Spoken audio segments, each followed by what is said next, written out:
নমস্কার, নতুন আরেকটা ব্লগ নিয়ে হাজির হয়ে গেলাম। আশা করি সবার সাথে থাকবেন। আমাদের বাঙালি বাড়িগুলোতে প্রতিদিন শুরু হয়ে যায় যে কখন কি খাবো। মানে এই ধরুন সকালে ওঠার সঙ্গে সঙ্গে শুরু হয় দুপুরে কি খাবো। দুপুরে খাওয়া শেষ করতে না করতে টেবিলেই আলোচনা হয়ে যায় যে আমরা বিকালে কি খাবো। বিকালে টেবিলেই আলোচনা হয় চা খেতে খেতে যে রাতে কি খাবো। আবার রাতের টেবিলে আলোচনা হয়ে যায় সকালে উঠে কি রান্না হবে। মানে এভাবেই কিন্তু চলতে থাকে। না, আমাদের চিন্তাটা আগে খাওয়া দিয়েই শুরু হয়। আর এটা কিন্তু শুধু এক বাড়ির কাহিনী না, প্রতিটা বাড়ির কাহিনী। মানে প্রতিটা বাড়িতেই এই রেওয়াজটা চলতে থাকে।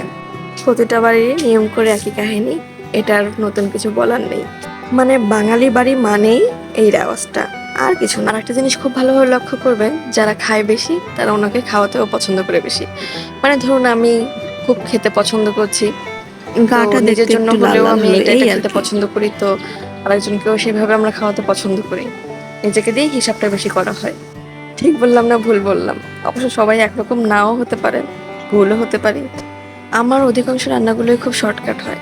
দেখবেন আমি খুব দ্রুত সহজে রান্না করে ফেলি, মানে খুব ঝটপট করে রান্না করে ফেলি। কিন্তু একটা কথা বলতে হবে, সেটা হচ্ছে রান্নার টেস্ট ভালো হতে হবে, সাথে রান্নার রং সুন্দর হতে হবে। একবার কি হয়েছিল জানেন? কদিন আগে আমি মাংস রান্না করেছি, মুরগির মাংস। তো সেটার রংটা এতটাই বিদঘুটে হয়ে গেছে যে পুরো ইটের কালার হয়ে গেছে। হ্যাঁ, ইট পোড়া ইটের কালার যেমনটা হয় ঠিক ওরকম। তখন আমার পিসি বলছিল রান্নার রং সবসময় বাসন্তী কালার হতে হবে, শুকনো মরিচের গুঁড়ো ইউজ করবি কিন্তু কম, সাথে কাঁচা লঙ্কাটা বেশি ইউজ করবি, কারণ ওটা বেটে একদম ফিনিশ করে দিবি যেন বোঝাই না যায়। সেই থেকে চেষ্টা করি যেন রান্নার রংটা সুন্দর হয়, কারণ এর আগে তো আমাকে কেউ বলে দেয়নি, ধরেও দেয়নি, সেই জন্য আমি বুঝতে পারিনি।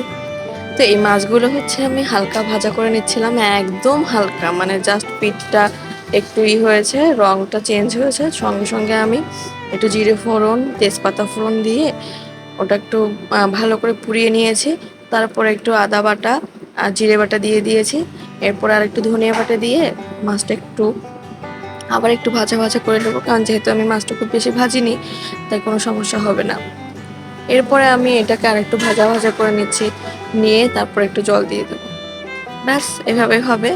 ও আচ্ছা, শুকনো লঙ্কাটা দিতে ভুলে গেছি, শুকনো লঙ্কাটা দেবো, কারণ শুকনো লঙ্কার গুঁড়োতে খুব সুন্দর একটা রং আসে, আর এটা না দিলে তরকারি আসল রংটা কিন্তু আসে না।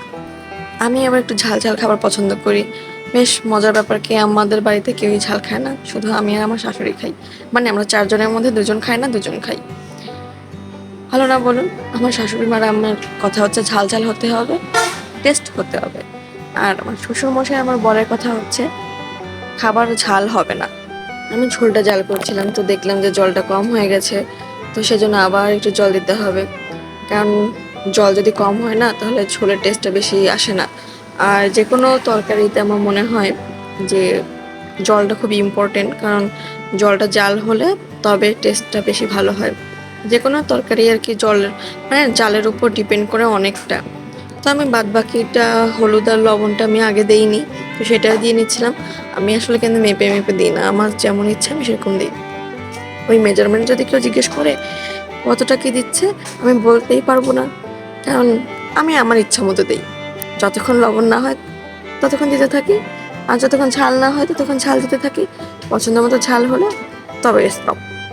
আর পছন্দ মতো রং যতক্ষণ হয় না ততক্ষণ অবধি আমি আমার হলুদের কাজটাও সাথে থাকি, মানে হলুদটাও দিতে থাকি। এইভাবেই কিন্তু চলে।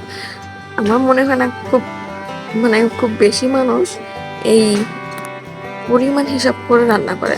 আপনারা কে কীভাবে রান্না করেন আমাকে অবশ্যই জানাবেন, তাহলে চেষ্টা করবো আপনাদের মতো করে রান্না করার। দেখুন আমার ঝোলটা জাল হয়ে আসছে, এখন এর মধ্যে আমি একটু কাঁচা লঙ্কা দিয়ে দেব, কারণ যতই আমি বাটা দিই না কেন কাঁচামরিচ ফেলে দিলে যে সুন্দর একটা ফ্লেভার আসে না, ওইটা কিন্তু আসবে না।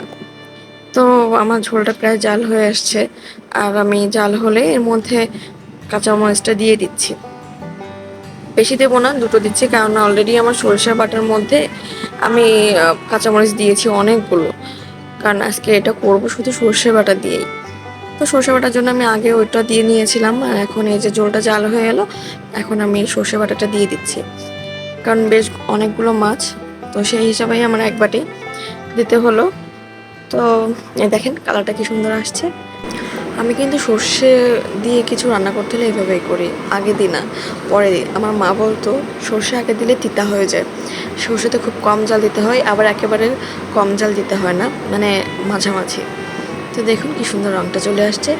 আমার তরকারিটা হয়ে গেছে। তার আগে আমি একটু ভাপা দিয়ে নিয়েছি, যাতে করে নিচের তেলটা উপর দিকে উঠে আসে। ব্যাস, আমার রান্না কমপ্লিট হয়ে গেছে।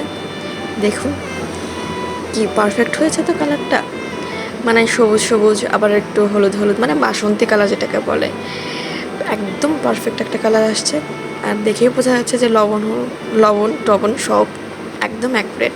তো ভালো থাকবেন, সুস্থ থাকবেন। কেমন হলো অবশ্যই কমেন্ট করে জানাবেন। টাটা।